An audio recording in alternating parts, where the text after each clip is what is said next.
Dr. Chris Shaver here at the GI Show. Hope you are doing well, and we're glad to have you for what I think is going to be a really, hopefully, educational, informative episode on GERD, G-E-R-D, gastroesophageal reflux disease. So we're going to be talking about that today. Remember, the GI Show brings GI to the masses. It's designed to inform and educate you about common and sometimes not so common diseases of the gastrointestinal tract. So I've got a special guest for us today, Dr. Raj Parikh. He's going to be with us. I've known Raj for a long time. He is a board certified gastroenterologist and a good friend. We've practiced together for a long time. Now we are here, I'll bring him on in just a second and we'll talk and we'll get to know Dr. Parikh.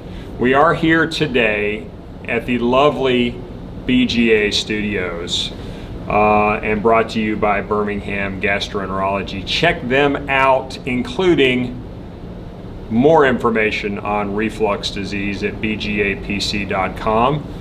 If you're watching this on YouTube, subscribe to the GI Show and like us. We'd love to answer any questions you have too. You can follow us on Twitter at the GI Show at ShaverCP. So Dr. Parikh, please join me, good sir. Thanks for having me, Chris.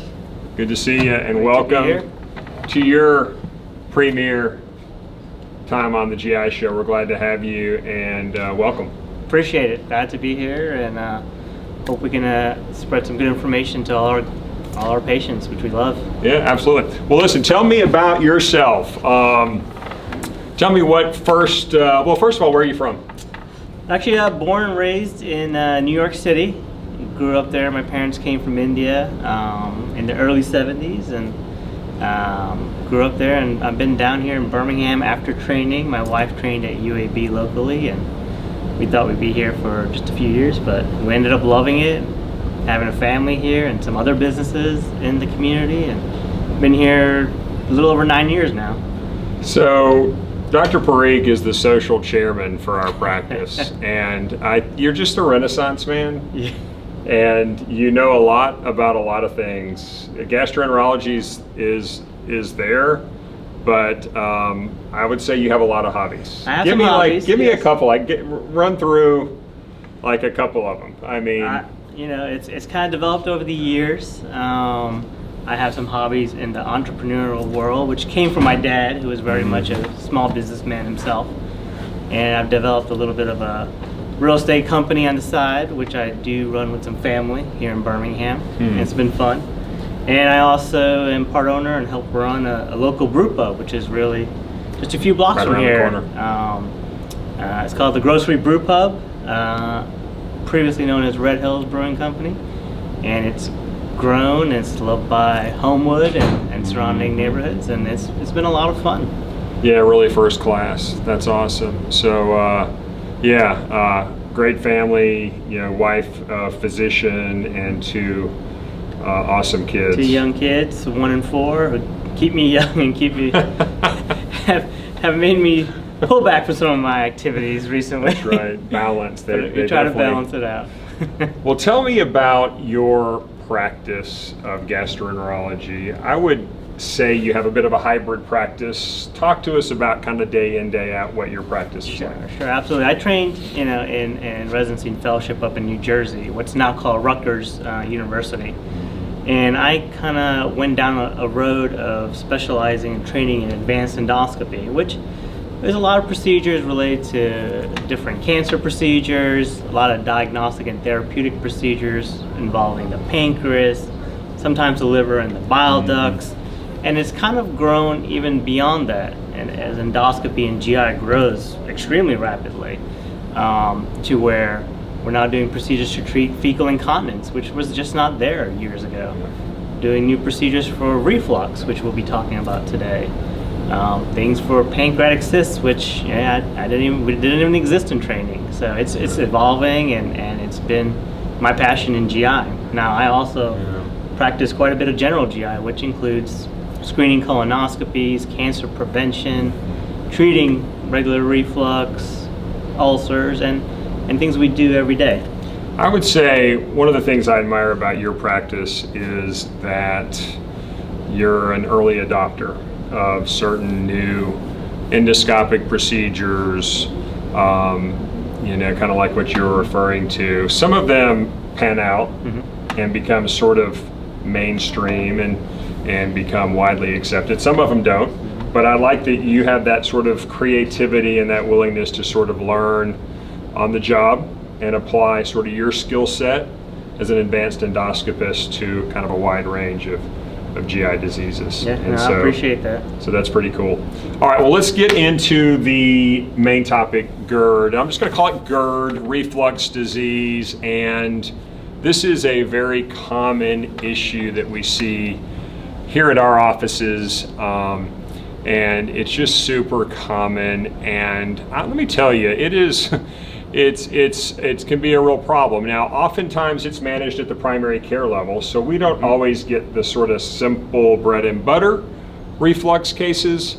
And in fact, a lot of patients don't ever get to the doctor's office because they're good over-the-counter treatments for reflux. But it is a problem, and as a reflux sufferer myself, it is not pleasant. Me too. It's not fun.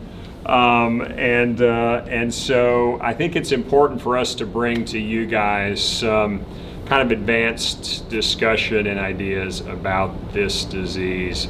So tell me about reflux. Tell me sort of what it is, and sort of we'll start there and we'll get rolling. Yeah. So reflux, it's like you said, it's reflux or stuff coming from the stomach up into your chest, into your esophagus. That's exactly what it sounds like. And it is by far the #1 diagnosis that we see in GI practices across the whole country.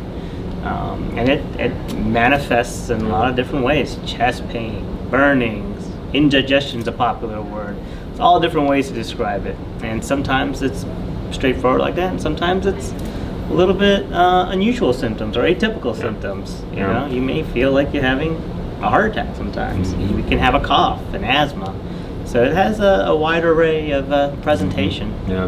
Yeah. Sometimes abdominal pain. Talk to me about, we won't get too much into this, but talk to me about some of the ENT symptoms that we see, the so-called atypical symptoms.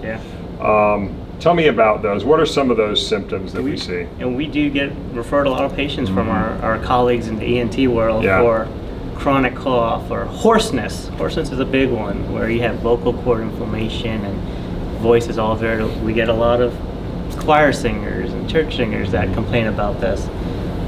If they have to warm up their throat, or they can't get as loud, or they can't sing as well as they used to. That's a pretty common presentation, and the so-called LPR.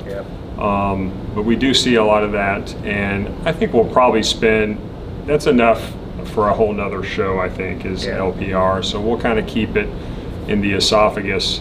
So what are some of the complications that can happen from that acid reflux? What are some of the things that sort of patients may present that can be considered complications of GERD? So in addition to all those typical manifestations we just mentioned, you can have a number of complications such as trouble swallowing. That's probably the most common thing we see in our clinic as a complication of GERD. And what we typically see is something called stricture formation, where you have a narrowing of the esophagus because of this constant irritation from acid reflux and reflux of other gastric contents, and will cause you to have trouble swallowing, mainly solid food. If it's liquids, it's pretty bad, and possibly something else.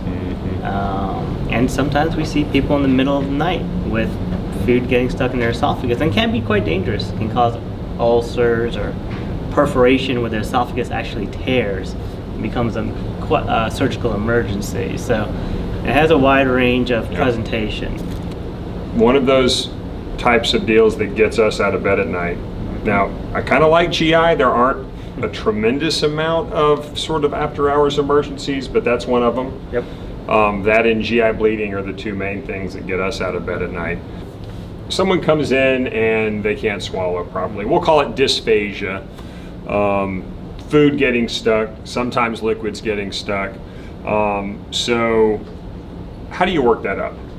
Like how would you go about working that patient up? So yeah, we're trying to get a good history always first, like we do with all GERD patients, and trying to figure out, is it something that sounds like a blockage, like a stricture, or potentially a tumor that can cause a blockage and trouble swallowing, or is it something where it seems like the muscles of the esophagus are not working well? It's kind of like a snake. You got to have a nice organized muscular movement to swallow food and liquids, pills, etc. And based on what we get from the history, we'll evaluate with some sort of imaging potentially, or an endoscopic procedure where we do an upper endoscopy, take a camera down your mouth under some light sedation, and we can figure out what it is, take biopsies if needed, and potentially treat it a high percentage of the times. Gotcha. I just wanted to mention that because that is such a common presentation. Can we think of any other sort of complications of reflux disease? Absolutely. You know, we see patients in the hospital that have poorly treated reflux, and they'll present with ulcers and bleeding, anemia. Those are also pretty common. Obviously, the worst complication we do see is cancer. And unfortunately, our prevention of esophageal cancer in this country has not been excellent. And it's a very difficult thing to screen for. There's really not great screening guidelines like we have for mammograms and breast cancer, and colonoscopy and colon cancer. So really we have to know our patients well and catch them early if we were going to prevent esophageal cancer.